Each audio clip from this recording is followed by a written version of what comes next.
siyaasi jaamac Shabeel ayaa ka hadlay jabhad lagaga dhawaaqay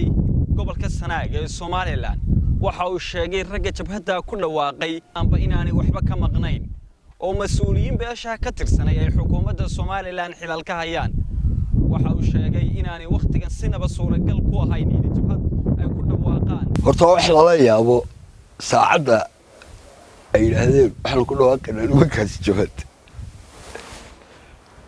beesha ay sheegeen waa beel ballaaran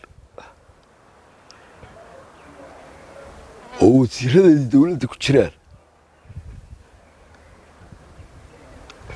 oo ciidamada ay ku jiraan oo qayb kasta ay ku jiraan waanu ka baxnay markay leeyihiin inay been sheegayaan baadiicad waxaanu kula talin lahaa iyaga wajahad lahaa inay koronaha ka dhuunta koronaha isugu soo ururina meele dadku way sii kala yaacayaan waana sii kala durkinayaa koronaha meel isugu teginoo koronaha ka dhuunta jabad lahaanleed saacadda dunidu koronay ka sheekaynaysaa bilahadguna koronu ka sheekaynayaa saacad jabadii waxaa la soo hadal qaado maahe cidina saacaddan uma jeeda jabadii wax lamida toole maanta corona laga hadlayaa qarankan dhale Muuse Bakaro Dameere ka sheegina oo kuwa dalka joogay dawladda ku jiray shaqaysanaya ee nabadda bal waxa la idin soo diray idinka ilaa gobolka sida ugu khalkhalisaane wallahi ka yaaba waxba idinka maqlay waxaanu muddo kale ka maqnayn idinka maqnay ilaahay ka yaaba kale hadii la xidho salaadiintii la xidhi jiray wuxuu ka duwayay isaga laftiisa hore loo xiray dhowr jeer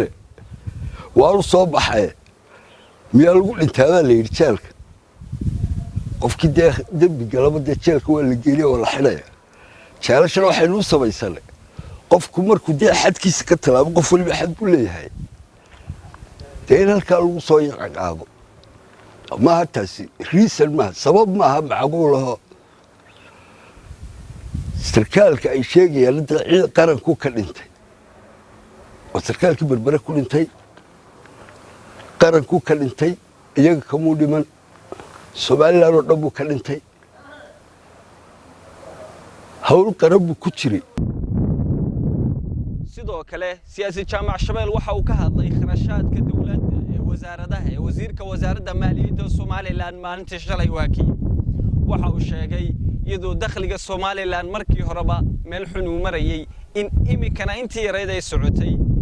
ay taasi noqonayso ka daro dibidhal waqta ka daro dibidhal aasha weydiinay wasiirka maaliyadda waxa weey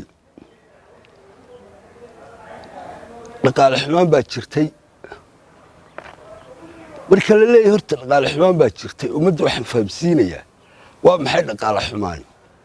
wadan marka la yiraahdo dhaqaalihiisa hoos u dhacay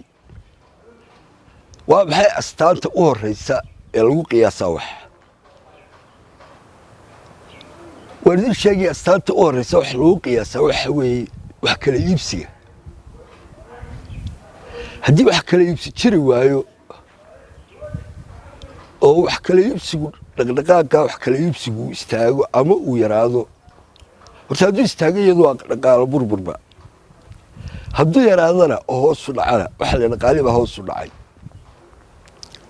dawladuhu marka uu yaraado wax kala iibsigu ama hay bixiyaan si shaqooyin loo abuuro si wax kala iibsiga